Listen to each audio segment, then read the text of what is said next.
Hello, good afternoon. My name is Alex. Students call me Alex, and I want to talk a bit about my experience as a teacher of philosophy. So, I began studying philosophy seriously, you could say full time, in 2004, which is 18 years ago. And I've been teaching philosophy at the university level, first as a seminar teacher, since 2011. And although my understanding of what it means to do philosophy has evolved over time, I do feel that there are some preliminary conclusions I want to share at this point. So a bit of a snapshot of where my mind is at. I do find philosophy to be this supremely reflective enterprise. Kind of, you're constantly asking yourself, what are you doing right now? And you're constantly giving an account to yourself and for me to my students of what is it that we are doing and kind of what are the purposes behind it and maybe what are the pitfalls. So maybe to start with a bit of a preview, I mean, how do we even define philosophy? Obviously, different schools, different approaches are gonna find different ways of defining exactly what stands behind the word. For me, since the very beginning, philosophy was deeply therapeutic. What attracted me to philosophy as a teenager was this desire to find out, to understand, to figure out what's going on, to figure out what the world is about, what human life is about, what should you do with yourself. And over the years, I've come to realize that in many ways, philosophy in the West begins precisely as this kind of practical enterprise, supremely practical activity, and a luxurious activity, an activity which takes a lot of time and effort, free time. When we talk about liberal arts, yeah, this idea of an education for a free person who has free time and who can decide for themselves what to do with their free time. Very famously, Plato uses the word schole. Schole is where we get our word school, which in ancient Greek means leisure.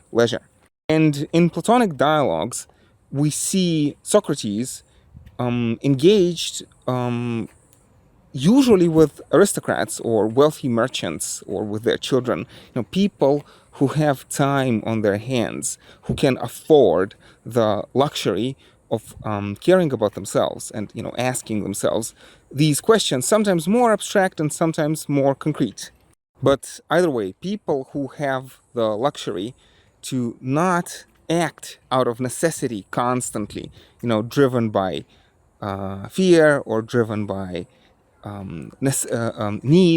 need for survival, or let's say fear of enemies. No. But the people who have some kind of basic security in life, who can afford to step back and to just reflect. Immediately, this shows you a certain pitfall, right? There are social conditions of philosophizing, and there has been this accusation leveled against philosophy, basically that it's not an impartial activity, that because there are social conditions of doing philosophy, philosophical enterprise is never quite neutral, is never quite without prejudice. And in fact, since ancient times, philosophy tended to be, more kind of aristocratic in its outlook and in its automatic prejudice, and so favoring the aristocratic mindset, if you want, and also fairly conservative and favoring the status quo. I think especially in the 19th and in the 20th century, we see this contrast, this kind of new style of philosophy emerging, this idea of activism, especially political activism. Philosophers throughout the ages tended to be more conservative. Again, if you can afford to just sit back and reflect calmly, you are probably not bothered by the status quo. And likewise, if the status quo is deeply inimical to your or causes you distress, you might not have the time to sit down and formulate your thoughts. So that's an immediate problem, and therefore I always tell my students that I think that there's an implicit bias, conservative bias, in the mere act of philosophizing. And I mean, even in my own life, when I find myself, in stressful situations and, overcome by anxiety or something like that, I don't philosophize. I philosophize in my calmer moments. I do think that we should be aware of this bias, and I want to be upfront about it. At the same time, I don't think it disqualifies the enterprise of philosophy. It just means we have to be a bit more careful. To continue on, again, there's this notion, again, of philosophy as reflection. You take the most fundamental, the most important questions about the nature of reality, the nature of knowledge, the nature of good or evil, what should one do with oneself, right? And you try to examine them, and you try to come up with certain answers. I inadvertently said certain answers. The word certain here is ambiguous. Well, yeah, human beings strive for certainty, but can we ever achieve it? So, not clear whether we can actually ever arrive at certain answers. And in fact, since the dawn of philosophy, I feel it has been characterized by this dialogical progressive and fallibilist nature. Various philosophers propose certain ideas in dialogue with one another. And again, since the beginning of philosophy with the ancient Greeks, there was this understanding, or maybe presupposition if you want, that human mind is limited, human knowledge is limited, and human beings are prone to error. And not only are we prone to error, but we are also liable to be persuaded for the wrong reasons, right? The power of rhetoric is another big issue that the ancient Greeks grappled with. So, here I am talking about the ancient Greek philosophers. There's much more to be said about them. And, in principle, I always find it important to say that there are other traditions apart from ancient Greek philosophers, right? We can go and look at ancient Indian philosophy. Especially the Buddhist tradition interests me and inspires me tremendously. And there's various traditions in China, for example, the Taoist traditions, and more, and other traditions from different times and different places. I do want to go back to my kind of biographical narrative. Before I do, though, let me just note that, again, in the ancient Greeks, but also in the Buddhists or the Taoists, philosophy has this supremely practical characteristic. Philosophy should be therapeutic. Again, in the words of ancient Greeks, philosophy should be to the soul what medicine is to the body. That the art of philosophy is a crucial part, an integral part, an ultimate part in the art of the care of the self, of taking care of the self or taking care of one's soul. So I would say, though this is a bit of a simplification, but in the major philosophical traditions, which I find congenial, again, since the ancient times, in the Greeks, in the Buddhists, in the Taoists, there's this notion that the ultimate task of philosophy, the ultimate fruit of philosophy, is happiness. Happiness as a particular kind of an emotional state, but not just an emotional state, but also a certain dynamic relation of oneself to oneself. Dynamic in a sense of diachronic, like extending through time. That in a similar way in which physical health is maintained constantly, day in and day out, right, through a certain regime of, let's say, physical activity and diet. In a similar fashion, the mental health, the psychic health, the health of the soul, needs to be maintained, through some form of exercise or, activity, something that you do on a continuous basis. Like, psychic health is maintained through time. And in some philosophical schools, this maintenance is kind of very conscious and very deliberate. You have certain exercises that you need to perform. Sometimes, this notion of constant struggle against oneself. But in other traditions, and again, the Buddhists and the Taoists, here we'll talk about this. Buddhists have this word nirvana, which means extinguishing, or the Taoists have this term wu wei, which roughly could be translated as non-action, or loosely translated as letting go. And in the Buddhist and in the Taoist traditions, this state of happiness, which is harmonious, calm, and serene. So harmony, calmness, serenity. And when we use these terms, calmness, serenity, letting go, this image of a deliberate exercise might be misleading, right? To do a deliberate exercise and to let go, these are different things. Is this distinction, is this a digression? Am I getting sidetracked? No, I actually think it's quite important because, again, over the years, I've come to see the philosophical enterprise very much akin to something like yoga or to meditation. Again, certain kinds of exercises that one performs daily in an attempt to cultivate a certain state of mind to such an extent that, hopefully at some point it comes naturally to you. And a minute ago, I mentioned this kind of skepticism at the very root of the philosophical enterprise. And now I'm painting a very optimistic picture, right? And so I want to immediately address the question of whether this optimism is warranted and whether it can be sustained. And when I say optimism, I mean this very fortuitous constellation, right? That you engage in this practice, you come to know and understand the world better, you learn, you exercise self-control, and this brings you into harmony with yourself, and this makes you happy, right? Now, is there any guarantee that this is going to be the outcome of the philosophical enterprise? Again, there were many philosophers throughout the ages, philosophers or thinkers, broadly speaking, people like maybe Nietzsche in some of his moments, or Howard Phillips Lovecraft, right? Lovecraft likes to talk about these unfathomable depths of horror which lie at the ontological root of existence.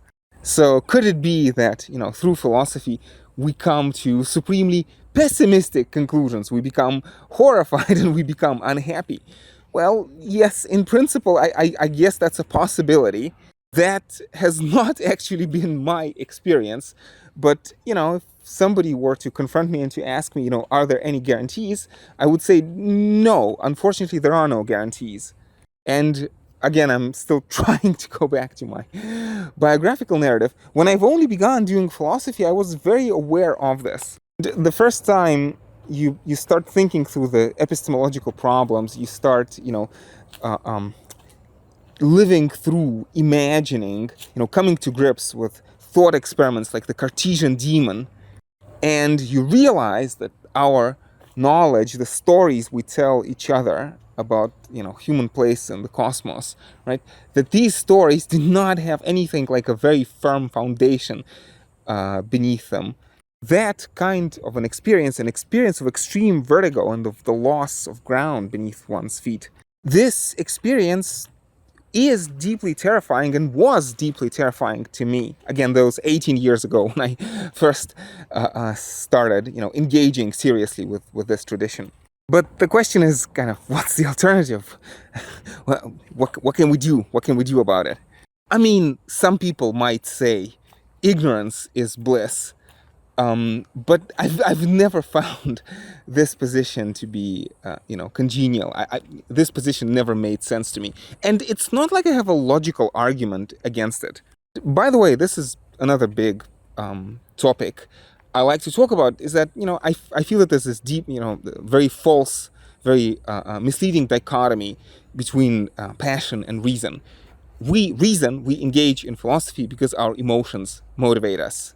And in principle, to a person with a different kind of emotional composition, who would sincerely, affirm that that ignorance is bliss, and they would rather prefer to not do philosophy because of the danger. I'm not sure I could convince them, but that's, again, to me that never made sense. And when I say that, I guess first and foremost on the emotional level. Kind of my argument, and I do think it's an emotional argument, but my argument has always been whether you will philosophize or won't philosophize, you must philosophize, right? Or that might be not the best way to phrase it. Let me put it differently. If you do not think for yourself, others think for you, and is that a life worthy of a human being? Now, in principle, it could be that, for whichever biographical reasons or, I don't know, genetic reasons, I've grown up obsessed with the issue of autonomy. Incidentally, this is one of the major shifts in my philosophical positions that I have experienced over my intellectual career, to use an immodest phrase. On this question of autonomy, I was a huge believer in the notion of free will, kind of free, uncaused, ontological will, right? The something akin to Spinoza's causa sui, an uncaused cause, yeah. And the huge shift was kind of my gradual realization that there's no substantial reason to believe that human beings have free will, to the point that, well, first of all, I do think that it's quite inconsistent with apparent evidence, but also more importantly, maybe that on a deeper level, potentially it's the very notion itself is quite incoherent. And by the way, again, to go back to my traditions, I think the ancient Greeks, the way I read them, most of the highlights of the ancient Greek philosophers I like to engage with, Heraclitus, Parmenides, Socrates, Aristotle, Epicurus, definitely Epicurus. I don't think that they believe in free will or require free will for the functioning of their mature philosophies. And likewise, same goes for the Buddhist and for the Taoist tradition, in my view. And this has been a deeply therapeutic realization for me. So first of all, I do feel that kind of conceptualizing the world without free will is a better picture, is a more credible picture to me. Like it looks truer to me. And also, it's something that has changed my life and I think made me much happier. Now, as a side note, just a reference, the first time I got a feeling for this way of conceptualizing the world without free will was when I've been reading Lacan. It was one of his seminars, I think it was Ethics of Psychoanalysis, not because of any particular argument that he made, but just because of his kind of general approach. General approach of a psychiatrist who is looking at human beings not as these kind of fundamentally ontologically free agents who are like ontologically responsible for their actions, but at systems, mechanisms, right? A bundle of mechanisms, something akin to, let's say, a hydraulic system in which there's energy and different forms of energy get redirected through particular mechanisms. But something that ultimately is very much consistent with a completely deterministic picture of the world. And another side note, I've actually spent quite a lot of time digging into the foundations of quantum mechanics to try to untangle these knots with randomness. And one of the big conclusions I've come to is that, again, even in quantum mechanics, there's absolutely zero reason, there's no reason to postulate anything like a fundamental indeterminacy in the basic laws of nature. Or to put it differently, hopefully more clearly, within our best theories of the world, any theories, biological theories, chemical theories, but all of these ultimately bottom out in physical theories. So in these fundamental theories of the world, there's nothing in the mathematics or in the observation which would force us to believe that the universe is deterministic. Our best theories are completely compatible with a completely deterministic universe. Now, of course, incidentally, a lot of people see things otherwise, right? And let me say a word about this. Again, I already had a couple of occasions to mention this kind of fundamentally limited nature of human mind, human knowledge, human perception. And this is a very important skeptical element,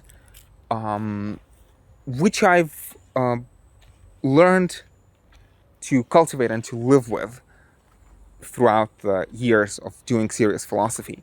Again, human beings do not have access to truths with a capital T. Philosophy doesn't deal in truths. It deals in, plausible arguments. And at the end of the day, from within our own heads, we can never quite guarantee whether the argument persuades us for just emotional reasons or for, serious logical reasons. And so to go back to this question of quantum mechanics or free will, of course, if people are motivated for whichever reason to believe that there's free will, there's no substantial fundamental way for me to disprove that position. I guess I could summarize my approach in the following way. Life is too short. Life is too short to spend an infinite amount of time arguing over issues which in principle cannot be settled. But practically speaking, I feel that my time is better spent, and this is kind of an honest recommendation from me to basically everybody. So I think my time and everybody's time is better spent trying to think through the deterministic, the mechanistic picture to its logical conclusions. But then, again, simply because human mind is limited, necessarily these explanations are going to run into limits. And so there will be kind of gaps in our picture of the world. And so, these gaps, if people have a motivation to plug these gaps with something, you can always do that, right? And, in philosophy, we have this expression, God of the gaps, that whatever science doesn't explain, in these lacunas, again, if people are motivated, they may want to, plug in supernatural explanations. And it's not like there's a logical argument against that. For me, the question is, why would you do that at all? And you can talk about God of the gaps. You can talk about freedom of the gaps. Because, again, to the extent that it's probably never going to be possible to predict the future with 100% certainty, there's always some room for people to postulate randomness or freedom if they so desire. Again, I see no reason, but I think it's unparsimonious, but, the possibility is always there. So, God of the gaps, freedom of the gaps, and actually recently also very fashionable consciousness of the gaps. Consciousness supposed to be this mysterious phenomena, irreducible to physics, irreducible to mathematical regularities. Therefore, we find something that science cannot completely explain, and let's plug consciousness in there. And I mean, in principle, kind of in the spirit of philosophy, in the spirit of this free and equal discussion, in the spirit of the academia, it's maybe it's fine for people to for thinkers to pursue blind alleys. So maybe somebody ought to start their philosophical enterprise with assumptions of free will or assumptions of supernatural, and then try to proceed from there. Assumptions of teleology, for example. So kind of in this sense, philosophical diversity for the sake of philosophical diversity, yeah, maybe that's that's an important avenue to keep in mind. But again, I myself, I feel that there's just too much work to do in the other directions. And in any case, I feel that kind of among people who are interested in philosophy, these kinds of teleological approaches or approaches that give this ontological free will or human consciousness, give them certain special metaphysical status. I feel that these kinds of positions are grossly overrepresented. And again, to go back to this deterministic picture, it's not like we cannot account for these ideas, right? So let's say, why do people believe in ontological free will, right? Or why do people believe that there are absolute values in nature or absolute purposes in nature? We can tell a story, a story from evolutionary biology and evolutionary psychology, as how our minds have evolved this, let's say, agent detection mechanism. Incidentally, whenever I mention evolutionary psychology, there's always consternation. Some people begin to protest. And yes, I'm the first person, happy to admit that evolutionary psychology is not bulletproof. But on the other hand, I do feel that, it's extremely robust. It's kind of robust enough for me to base serious, like momentous, the most momentous decisions in my life on the mechanistic picture and on the evolutionary picture and on the evolutionary psychological picture. So maybe let me try to summarize in a more schematic fashion the topics I've been dwelling upon. I think I want to make 3 points. The ontological point, the practical point, and the epistemological point. So the ontological point is that, again, over the years of my engagement with philosophy, I've come to see the world through the prism of this naturalistic, mechanistic approach in the natural sciences, but also in the social sciences. We get something like this very ambitious picture of this long scientific revolution from Thales to Turing and to, Foucault, Lacan and Foucault. And the guiding thread in this story, kind of this unified picture of the world, from, as John Searle puts it, from protons to presidents and from electrons to elections. I would say that the guiding thread of the story is the displacement of the teleological worldview with the mechanistic worldview. Again, the teleological worldview, contemporary evolutionary biology and psychology would tell us that animals have evolved with this kind of agent detection device in their head, schematically speaking, and device might be a bit too strong of a word. Let's say a mechanism, an agent detection mechanism, such that animals and human beings, we automatically ascribe intention. We see agents behind processes. So again, to give this overused example, it's raining because the god of rain wants it to rain. Or like in the ancient Greek myths, let's say Demeter grieves for her daughter Persephone, and that's why there's winter. But then in the spring, Persephone comes back to Demeter, and so Demeter is happy, and you have spring and then summer. And ever since the beginning of philosophy in the West, starting with Thales, Thales of Miletus, the founder of sciences, the founder of philosophy, the founder of physics, depending on whom you ask. Thales seems to, although his writings are lost, so we're reconstructing, but to the best of my understanding, Thales seems to appeal to these universal, exceptionless, impersonal regularities. Today we would say mathematical regularities. So famously, probably using Babylonian astronomy, Thales predicts an eclipse, right? And on the mechanistic model, there's nothing ominous or special about that, right? So the planets or the objects in the sky move in particular trajectories, and so one object blocks another object and you get an eclipse. In this case, the moon blocks the sun. And on the mechanistic picture, there needs not be an explanation to that, in the sense of there is no meaning behind that. There's no purpose behind that. It just happens. Immanuel Kant uses this phrase. He talks about der Schlund des zwecklosen Chaos der Materie, the abyss of the purposeless chaos of matter. That's I think, a fair summary of the mechanistic picture, which, by the way, Kant didn't like.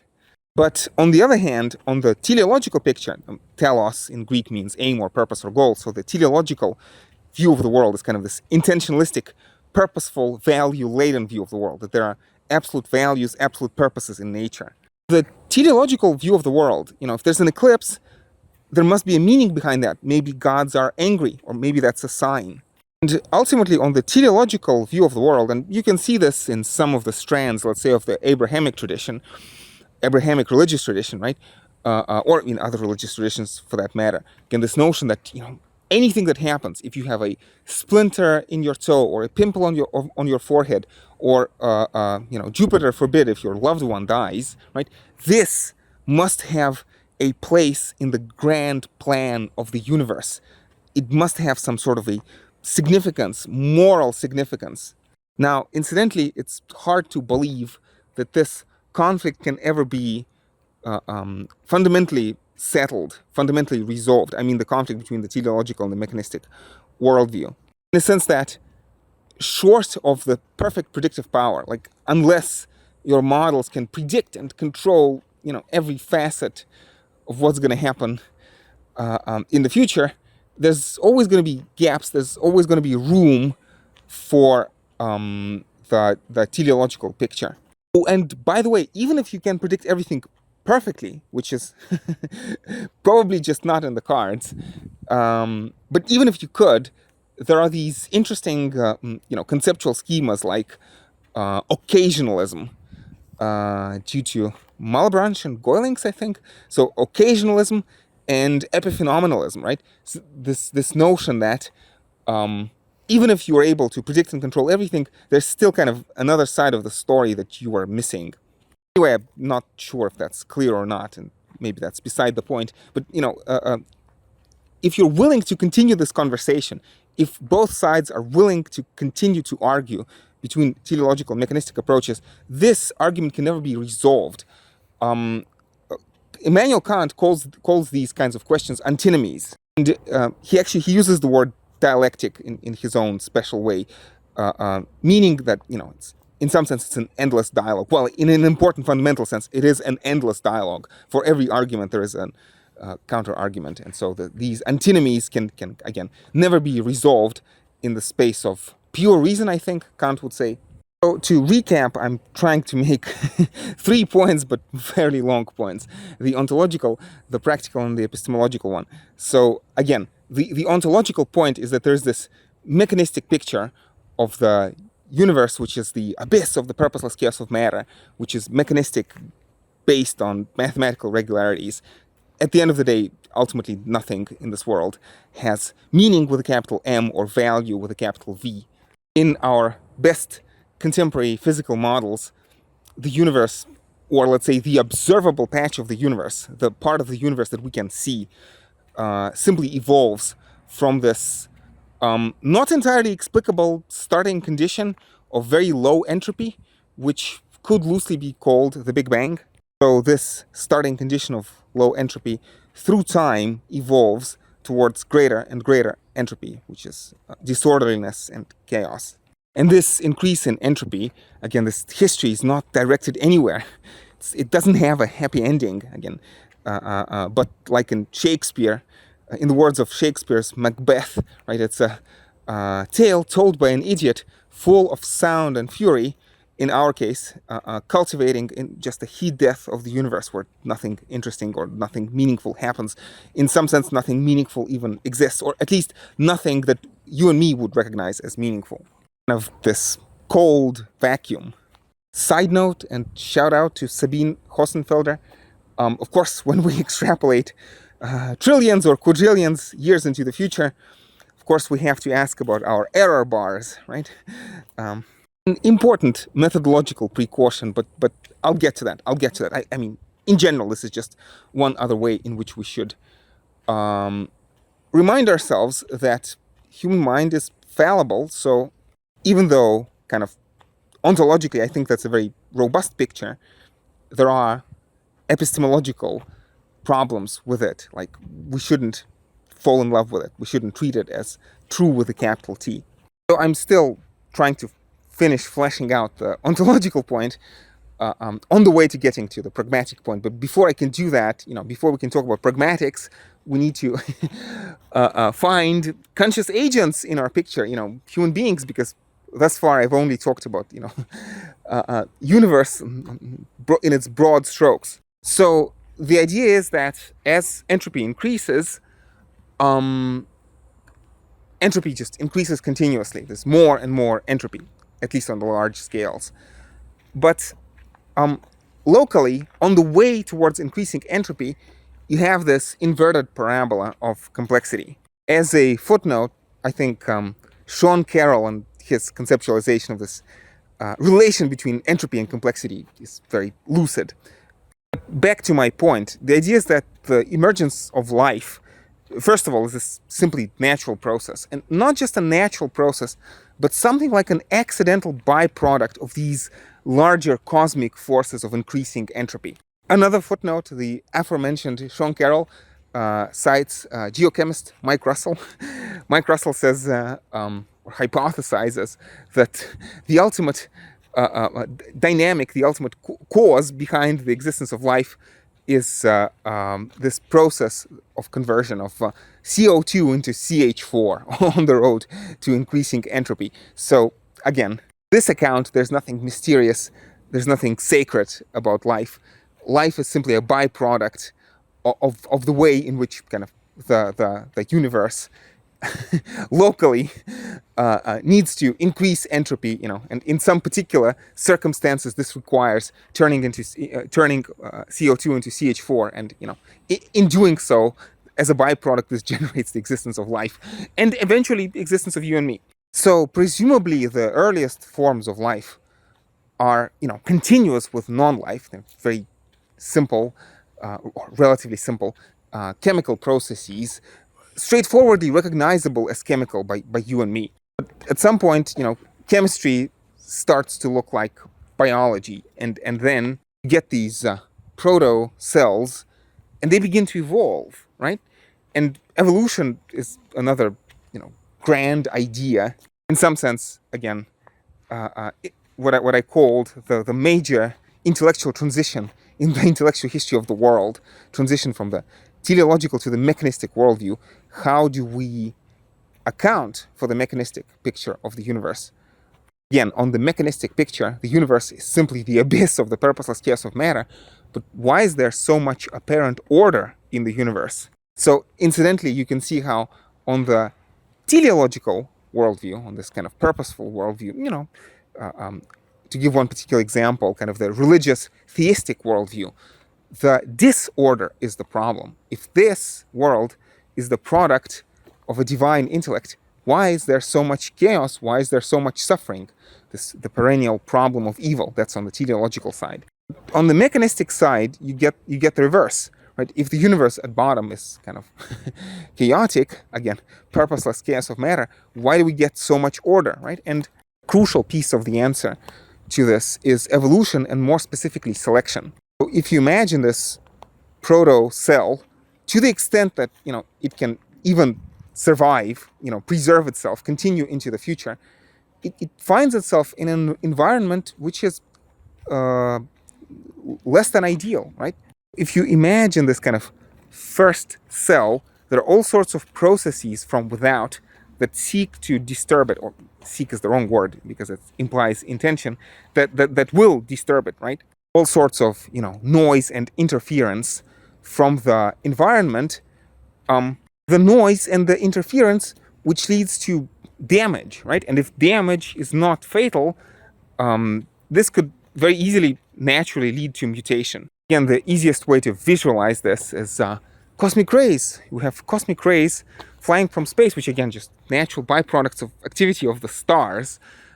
So stars bombard the Earth with countless particles, and these particles, among other things, can interfere with the machinery of our cells, which is, incidentally, one way in which exposure to the sun can lead to, let's say, cancer, like skin cancer. Again, unfortunate fact, don't mean to depress anybody, but that's the latest medical research. And so the key notion here is variability. So mutation introduces variability. This interference introduces mutation, which introduces kind of variation.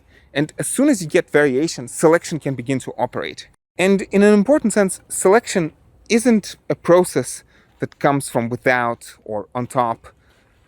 Selection just is is the dynamic which unfolds. So not to spend too much time on this, just to take a simple example. So you have a bunch of cells which are, let's say, clones, just for the sake of the thought experiment, and you mess those cells up. You mutate them through these, I don't know, let's say just cosmic rays coming from space, right? Most of these mutations, because they are kind of not purposeful but just random and chaotic, most of these mutations are going to be deleterious, and these cells either will die or will become less viable. But once in a while, just by random chance, random here, statistically random, not necessarily ontological random, but statistically random chance, stochastic, so to speak, just by this random chance, the viability will be increased. So every once in a while, this randomness will generate a mutation which is actually beneficial to the survival and the reproduction of the organism. And so I hope you can see how naturally, without any kind of extraneous or endogenous forms, just simply out of these conditions, out of these perfectly natural conditions, complexity could emerge given enough time. And incidentally, time is a very important factor. This was actually one of the key ingredients in Darwin's notion of evolution by natural selection. This discovery, the geologically motivated discovery of long time, that basically you need millions and hundreds of millions of years for this evolution to produce serious complexity. And you could say I'm starting from afar and spending so much time on this because I'm trying to get to you and me, I'm trying to get to Homo sapiens, I'm trying to get to conscious agents. But I think it's very important to be clear about the kind of the methodological foundations, about how this unfolds step by step. Important because it helps to demystify this entire process. There's nothing essentially mysterious, or there needs not be anything essentially mysterious about this process. And I want to stress, even though we don't have this picture in its entirety, we haven't got it all figured out, and again, in an important sense, it's probably impossible to give a complete description of this process, but still, the important point is that if one wants to postulate, God of the gaps, miracles of the gaps, soul of the gaps, consciousness of the gaps, it's possible, but there's no need. Methodologically, this is a self-contained, coherent picture. And so to keep the long story short, I guess the easiest way to shortcut to you and me, to conscious agents, to Homo sapiens, is just to say that the name of the evolutionary game is this persistence through time, which is to say survival and reproduction. But survival and reproduction is just persistence through time of what? Of the mechanism. Initially, when we talk about this persistence through time of the mechanism, we're talking about genes, transmission of genes into the next time period or into the next generation. But then at some point, and I don't think there's anything fundamentally mysterious about this, right? So some kind of a primitive organism acquires a capacity, again through random mutations, through natural selection, acquires the possibility of creating mental maps of its surroundings. And this is a primitive form of consciousness. The mental map of its surroundings and the mental map of itself. I mean, the ability to feel pain, right? That's a very straightforward thing from the standpoint of evolutionary thinking. Pain as a signal to the organism. You detect damage, or you detect danger, or you try to remember, right? the emergence of memory at some point as well. Ultimately, again, this notion that all of our emotions, we're sad, we're happy, we find pleasure, we like sweet things, we like ice cream or chocolate, and there's nothing kind of ontological or miraculous about that. It's a simple byproduct of this mechanistic evolution. So just to take sugar as an example, sugar is a readily available source of calories. That's why, given our digestive systems, a readily available source of calories. That's why we've evolved to like sugar. And again, we experience this emotion of liking something, of pleasure, as something, something deeply meaningful to us. We have this emotional attachment. But evolutionary theory and evolutionary psychology tells us that it's just a natural byproduct of the fact that in the past, eating sweet things tended to help our ancestors get their genes into the next generation. Again, we see our psychology, our beliefs, values, desires as outgrowths of this evolutionary process. Again, living beings as products of these forces of biological evolution, just, forces of evolution which are blind and purposeless at a fundamental level. So this is already a picture of a very inhospitable universe. And then we need to say at least a word about culture. So there's this idea that you can kind of code for behavior through genetic code, right? You can program a behavior, built-in, hardwire a behavior through a genetic code. But alternatively, once you get this fancy machinery of neurons of the nervous system, you don't necessarily have to code, hardwire a behavior through the genetic code. You can remember a behavior, and memory, in some sense, is again this neuronal pattern, a certain neuronal code which programs a particular behavior.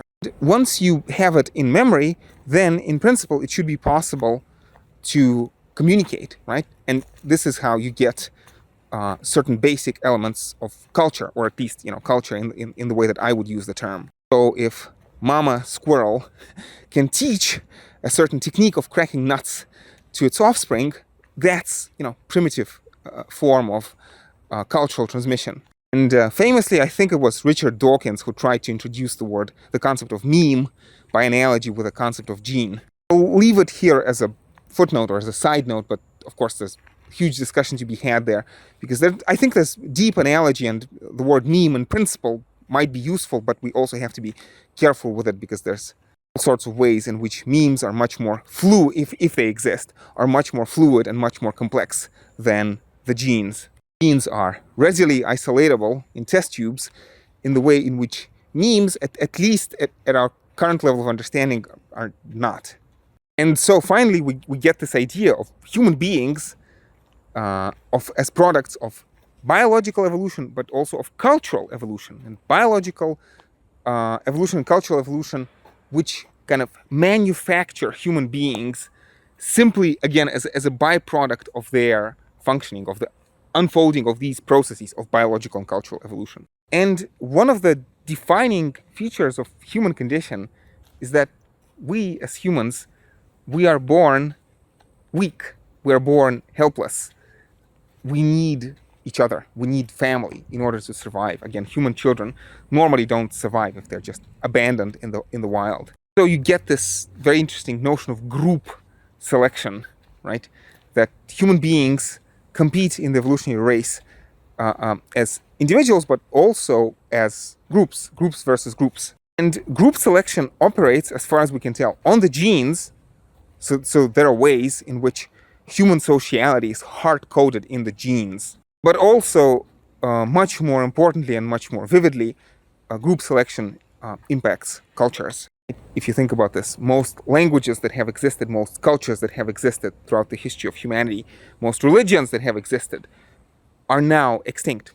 And so there is this fundamental problem, well, certainly one of the key problems, one of the key issues of human existence, this conflict between the interests of the individual and the interests of the group.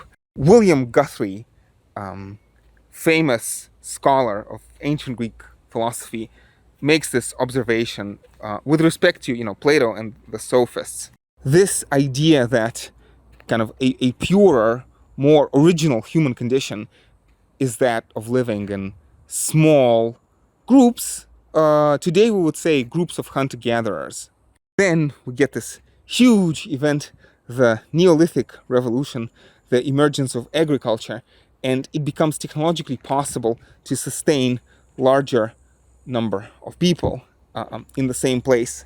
As communities become larger, you get this possibility, exceptional possibility for free riding.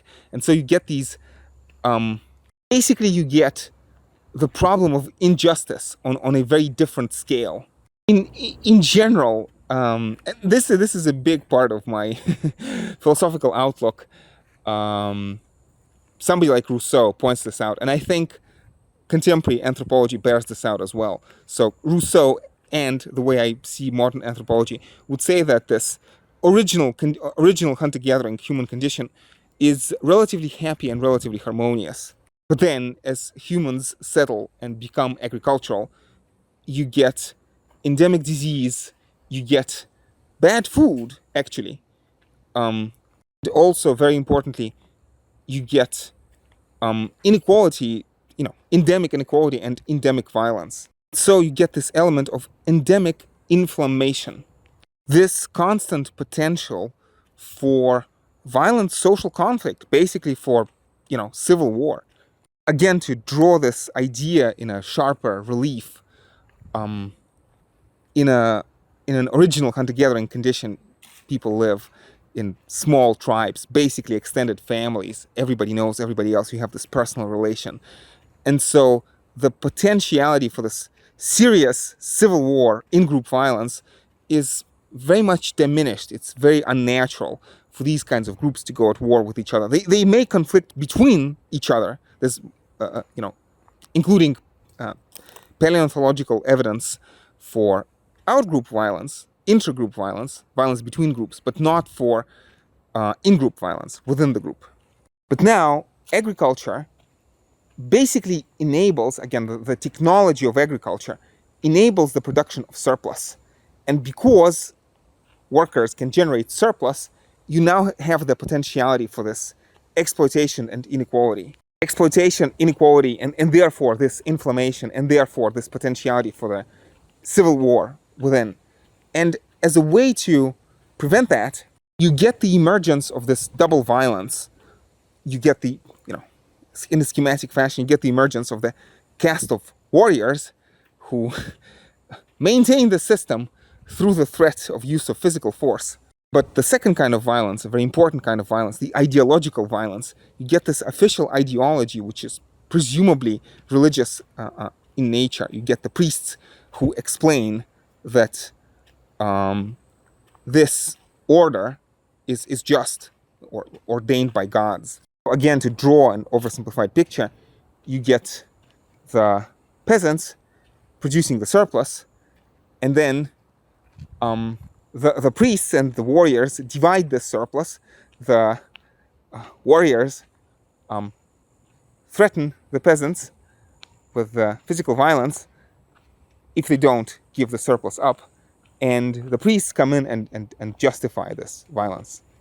So to stress once again, this is very much a caricature, very much an oversimplified picture, which needs to be made much more nuanced and much more precise.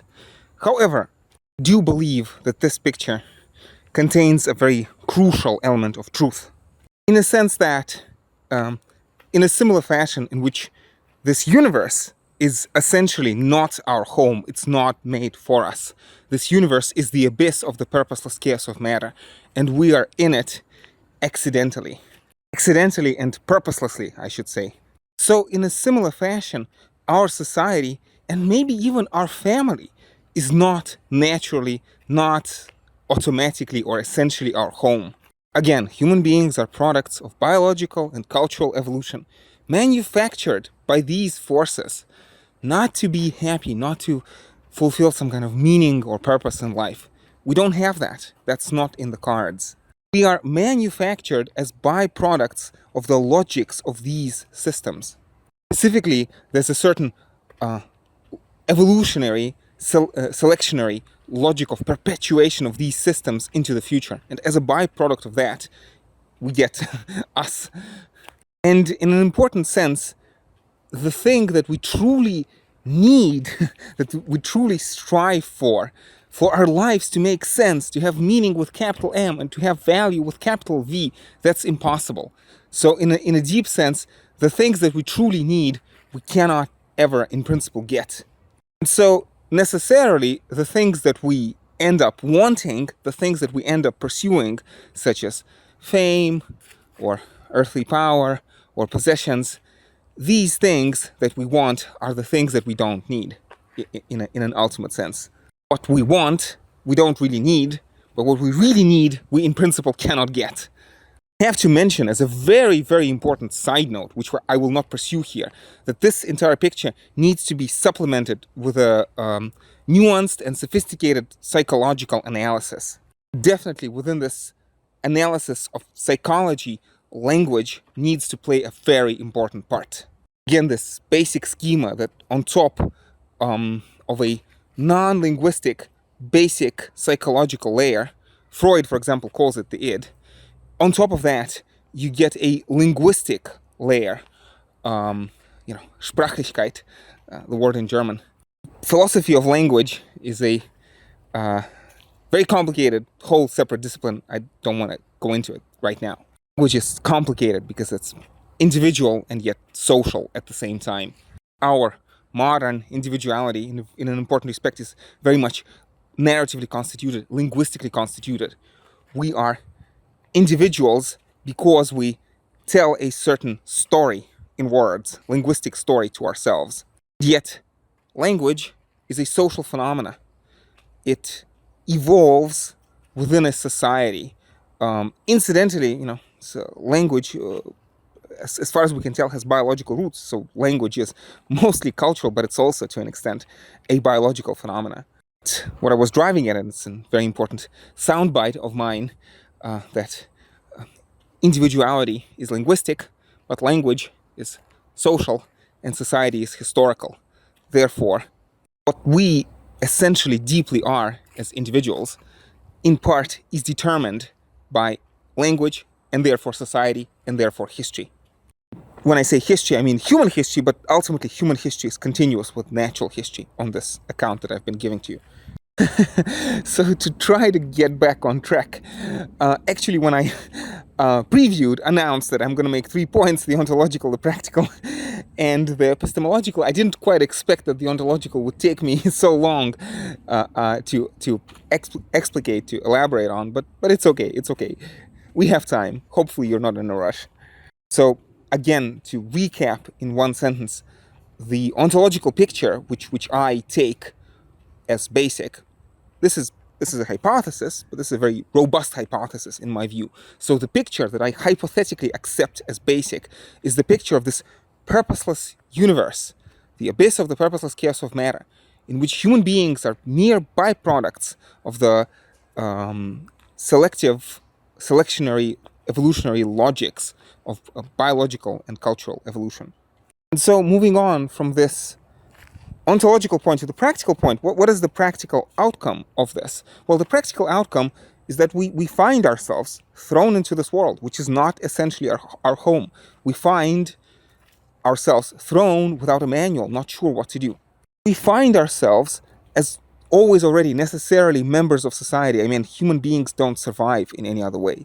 Notice somebody like René Descartes posits this free-floating subjectivity, Cartesian thinking runs into these issues of solipsism. How do I know that the external world exists? How do I know that other minds exist? Again, Cartesian philosophy runs in all of these kind of insolvable, skeptical, solipsistic conundrums. And I do believe that in an important respect, these solipsistic and skeptical conundrums cannot be resolved. There is no kind of knockdown arguments against them. As a matter of real human practice, as a matter of actual biography, I always find myself in dialogue with other people, always, necessarily. To become the kind of a person who can ask solipsistic and skeptical questions, you need to be first a member of a particular culture, a culture which takes care of you, which lets you grow up, which, in a relatively healthy condition, which educates you, which teaches you to speak, which teaches you to think, and which teaches you the solipsistic arguments. People become solipsists as a matter of biography because they have heard solipsistic arguments, or just in general, they've been introduced to conceptual thinking by other people. If nothing else, people become skeptics because first they were taught how to speak by other people. And my psychologist friends tell me that children are capable of generating language in a single generation. Again, taking a cue from tragic examples children who find themselves without parents in times of crisis, apparently it's demonstrable that the children, like if there's at least two, they will generate a language, fairly sophisticated language, in a single generation. But you need at least one other person, right? Evidently, this would also show us how language appears to be, to some extent, hardwired into our brains and therefore presumably biological. Getting lost in the sidetracks, but back to my transition from the ontological to the practical question. So if the world is the way I described it, what should we do? And the answer, and this answer is very much, I feel, embedded in the philosophical projects of the 19th and especially 20th century. So in people like Freud or in people like Heidegger or Lacan, there's this notion that happiness with capital H, fulfillment with capital F, the meaning of life with capital M is unattainable to us. The only thing that we can do is make life less miserable, right? To make life somewhat more palatable, to replace neurotic misery, as Freud says, with ordinary human unhappiness, or, hopefully maybe even something a bit more than that. Here's where pragmatically, I hope I'll be able to keep this very short, we run into this idea that there's no such thing as values with capital V, again, as Hobbes puts it, again, in this chaotic universe, abyss of the purposeless chaos of matter. Nothing is evil in and of itself, but whatever agents like, they call good, and whatever they dislike, they call evil. This is some kind of an emotivist or sentimentalist theory of morality. The only thing that we do, and we naturally do that, we don't have to decide to do that, right? Naturally, we try to avoid pain, we try to avoid misery. This by virtue of the way our psychological dynamic is, psychological mechanism is wired up. We try to avoid pain and seek pleasure, or at least calmness or tranquility. So, as Rousseau says, the difference of interest makes society necessary. The commonality of interest makes society possible. If we were wired in such a way that there was no common interest, then society or justice or morality would be impossible. But to the extent that individuals do have a common interest, to the extent that there is a possibility of a win-win situation, this kind of quasi-utilitarian foundation, I feel, is the only proper foundation for the theory of morality and theory of politics. And I do very strongly believe, with Aristotle, with Hegel, and with Marx, that humans are by nature social, and need societies in order to survive, but we also need societies in order to thrive. Yes, a badly ordered society has the capacity to inflict untold misery upon individuals. But conversely, the attainment of highest excellence is only possible, the attainment of real flourishing is only possible in a well-ordered society. I am reminded of this important example from the history of philosophy of how Buddha achieves enlightenment under the Bodhi tree, but the Buddha comes back to the people and talks to the people. Why does he do that?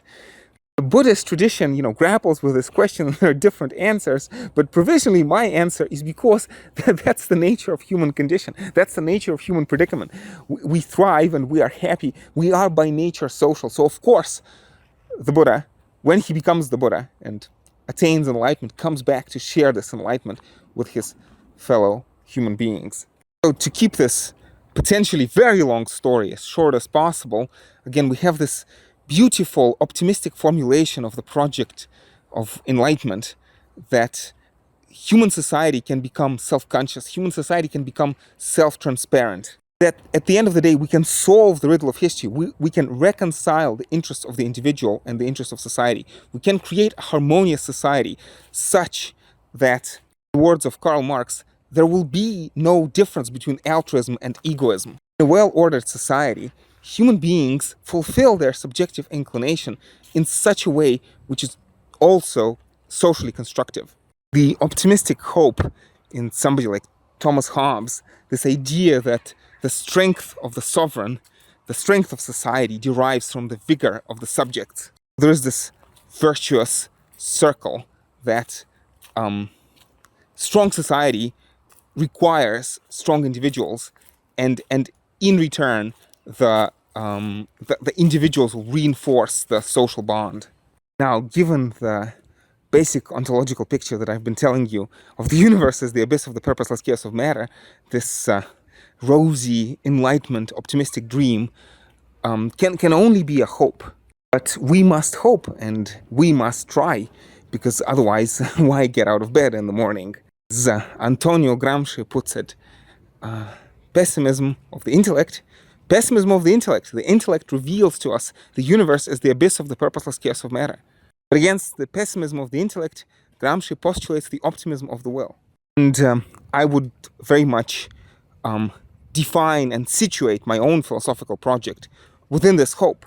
The reason why I do philosophy is because I hope that it can contribute to this project, that it can be, ideally a force for good. Again, another very important side note, I see kind of a lot of parallel between my philosophical enterprise, my philosophical project, and yoga. Yoga as a certain discipline of the body, as a set of exercises, but also as a way of life, of trying to bring your body in harmony with itself, learning to listen to your body, and learning to cultivate attention, mindfulness, harmony, and balance. And hopefully this harmony within, this harmony in our soul, though I use this term soul as, just broadly speaking, a synonym for the word psyche, right, in this mechanistic picture. Anyway, that this harmony within, in our soul, will help us establish harmony without, in our society. I will allow myself another sidetrack. So I really like to use the word soul, partly because the Greeks talk about the soul all the time. Psyche. Psyche is cognate with the word breath in ancient Greek. And I think that in ancient Greek philosophy, the soul primarily means this kind of internal mental state. Again, the English word psyche, I think, is a fair enough equivalent. This doesn't need to have any kind of supernatural connotation. The soul need not be immortal. Most likely, Aristotle did not believe that the soul is immortal, and neither did Epicurus. Epicurus talks about the soul as a certain kind of, physical thing made of very fine atoms. Fine atoms kind of spread throughout the body, not entirely unlike our modern picture of the nervous system. In one of Plato's dialogues, Socrates hypothetically compares the soul to a harmony, let's say a harmony of a lyre, a musical instrument, imagining that if the lyre is destroyed, maybe the harmony will be destroyed with it. Now, Socrates doesn't really affirm this possibility, he merely entertains it, but it's there in the context as a possibility. Now, another side note, so to speak, a footnote to a footnote, just to talk about everything at the same time. Of course, some people might now be tempted to think of, might be reminded of the hard problem of consciousness. And again, parenthetically, let me note that sort of between the way I have phrased the ontological issue, the ontological question of what the world is, and now the practical issue of what we do, I feel that the hard problem of consciousness is just so irrelevant and immaterial. I mean, in general, in the way that it is usually stated, yes, I acknowledge that it's a problem, but the kind of the solution I would propose is in some sense to just not think about it too much or too hard. It's there for me as one of the kind of intellectual puzzles that some philosophers like to think over. To me, if I can, broadly speaking, account for the basic structure of reality without appealing to the hard problem of consciousness, as I did in my kind of ontological part, and then if I can account for the practical considerations, for the kind of moral and political philosophy, if I can account for this idea of not capital V value, but small v value as, within this optimistic project of enlightenment and, this personal psychological quest for psychic harmony, if I can give these two, again, ontological and pragmatic accounts without appealing to the hard problem of consciousness, then just, I'm just happy to leave it aside and put it in a box with a bunch of other as yet unsolved problems and paradoxes of contemporary philosophy, which are there, but don't keep me up at night. Again, there was a time when I worried about the hard problem of consciousness and worried about it very seriously. And again, over the years, it's not like I've solved it. It just I just, in some sense, lost interest in it. Again, ontologically, human beings are products of these, again, larger forces of biological and cultural evolution, and therefore I can define and explain consciousness functionally. And then phenomenologically, human beings, find themselves thrown into this world, striving to kind of minimize misery in their lives. And I can also give a functionalist account of that. And basically, my conclusion is that if there's something on the other side of this functionalist account, for which this functionalist account doesn't really account, sorry for the pun, right, then, well, so be it. Okay. Basically, I'll worry about the hard problem of consciousness when I solve all the other more pressing matters. So again, to recap my first 2 points and move to the third and final one. First, the ontological picture, so to speak, from protons to precedents, from the Big Bang to the heat death of the universe.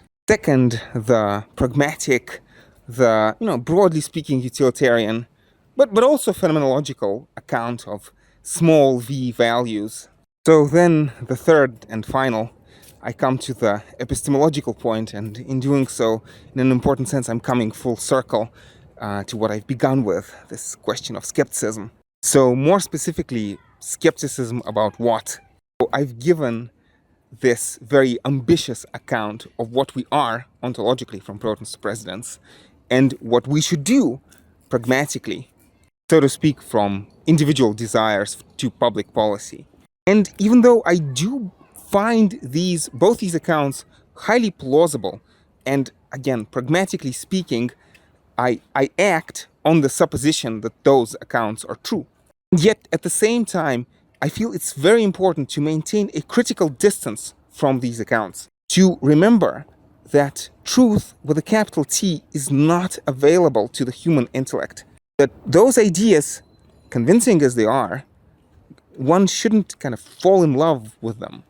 And so to flesh this out a bit more, I sometimes like to talk about, so to speak, my 3 rules of method, my 3 rules of skeptical method, which I like to summarize as skepticism, fallibilism, and empiricism. The 3 rules, the 3 injunctions. So skepticism, which is to say, one should avoid the temptation to jump to conclusions. Fallibilism, one must remember that one might always be wrong, and human mind is limited.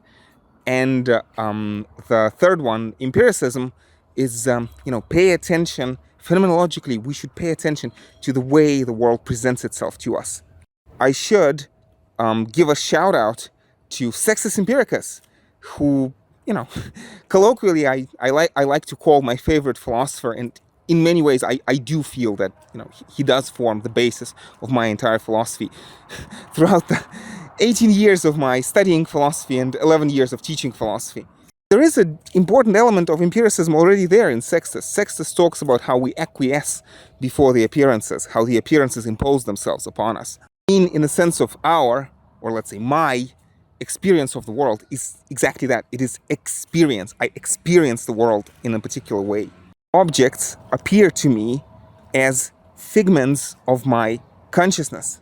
So I could say that of the 3 rules, empiricism, fallibilism, and skepticism, empiricism forms the basis. And on the basis of empiricism, I also observe that my mind has a tendency to jump to conclusions. Very often, conclusions which are unwarranted.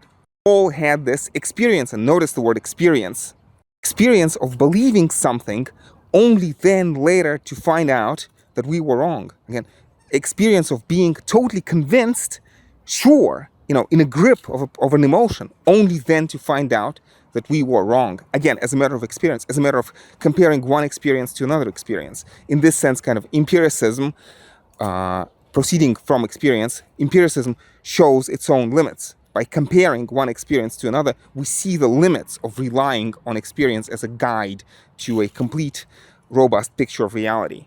So from empiricism to skepticism, finally to fallibilism. Again, a particularly parsimonious way, I feel, to summarize this idea of fallibilism is to see that human thinking, that our cognition is always based on assumptions, something that we take for granted. Thinking without assumptions is impossible. And yet, at the same time, again, just by virtue of the assumptions being assumptions are not something that we examine. Again, we take them for granted. We accept them. I hesitate to say on faith, but in any case, the mere fact that our thinking crucially relies on assumptions, exposes this fundamental flaw in our thought. Because no matter how good our reasoning is, our conclusions can never be correct if our assumptions are wrong. And another shout out to Kurt Gödel, right? Gödel's Incompleteness Theorem, a very important result from 20th century logic. This idea that, again, to oversimplify and caricaturize Gödel a little bit, the notion that any sufficiently robust logical system, or let's say no sufficiently robust logical system, can really prove itself, can really establish its own foundations. And so, to maybe try to bring this whole conversation to a close, let's go back to Sextus Empiricus. Let's look at Sextus and let's ask him, what does he do with his philosophy? What is the upshot of his own philosophy?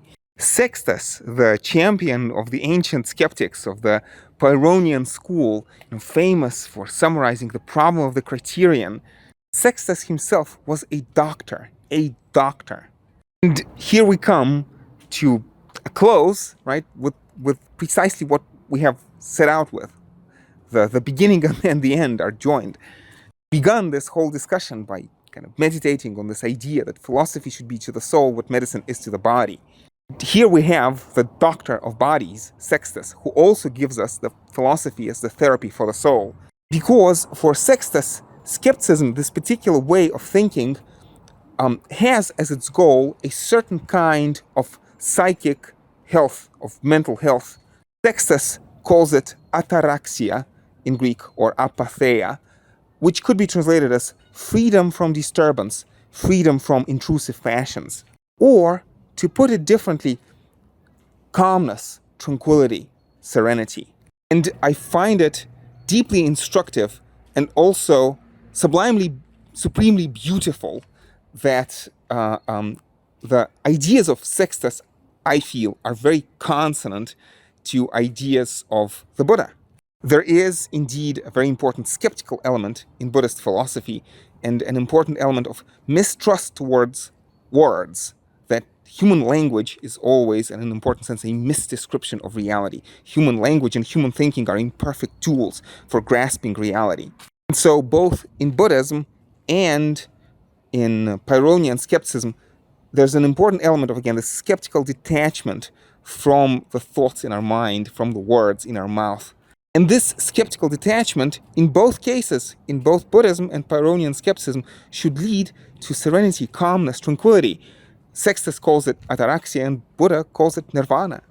And maybe as an important postscriptum, I should mention that the skeptical philosophers, right, skeptics like the Buddha, skeptics like Sextus, and skeptics, champion of the skeptics, of the modern skeptics, David Hume, all three of them would call into question a certain vision of human subjectivity, of the I, of the substantial I, of the ego. So, whereas I'm happy to talk about the soul as a synonym for, internal, experienced, first-person phenomenological, psychological life, I'm happy to use the word soul in that respect. At the same time, I do not think that there's any deep reason to postulate in a fundamental ontological identity that persists through time. I don't think that my substantial I, or for that matter, any substantial I, substantial ontological metaphysical I, actually exists through time. Again, in this mechanistic universe of the abyss of the purposeless chaos of matter, individuals are formed as byproducts of these dynamic systems of biological and cultural evolution. Individuals themselves, in turn, are systems, complex systems. These dynamic mechanical systems unfold through time. They function through time. Fundamentally, there's just this dance, this Heraclitean flux behind this illusion of substantiality or continuity. There's actually this flux, this interplay, this constant dance at the fundamental level.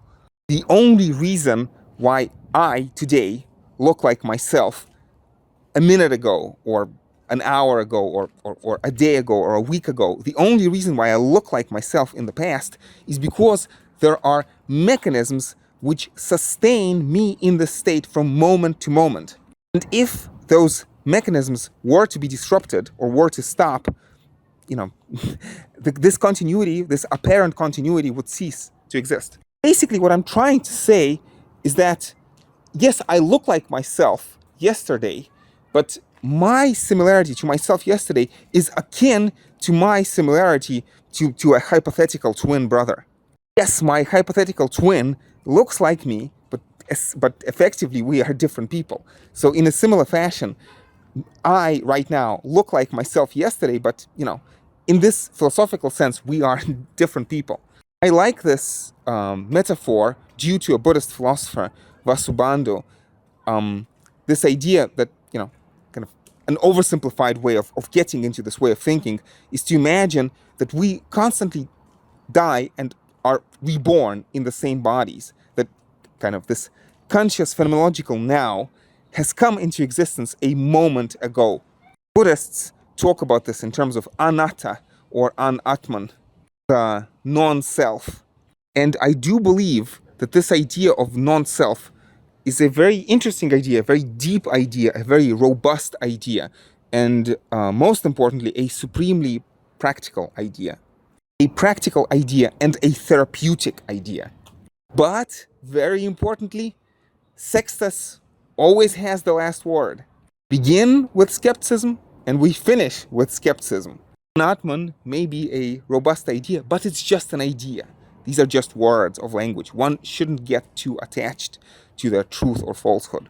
And I believe that this skeptical realization is actually very much part of Buddhism. Buddha does indeed like to talk about the Buddhist dharma, the Buddhist teaching, as a raft or a ladder or an antidote. So a certain kind of tool that is cast aside after use. So as we are getting to this place of ataraxia or nirvana, to this place of calmness and tranquility, use the ladder to get to this high place of tranquility, and then we cast the ladder aside. We use the raft to get to the shore of tranquility, but then we cast the raft aside. We take the antidote to purge the venom and therefore to become tranquil, right? But as we purge the venom, the antidote is purged together with the venom. At least that's the Buddhist account, that's the Buddhist metaphor. And that's the story.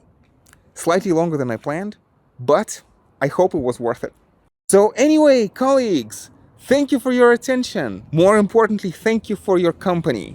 If you have any questions, I'd be more than happy to answer and to continue the conversation. Otherwise, stay safe, take care, and hopefully I'll see you around.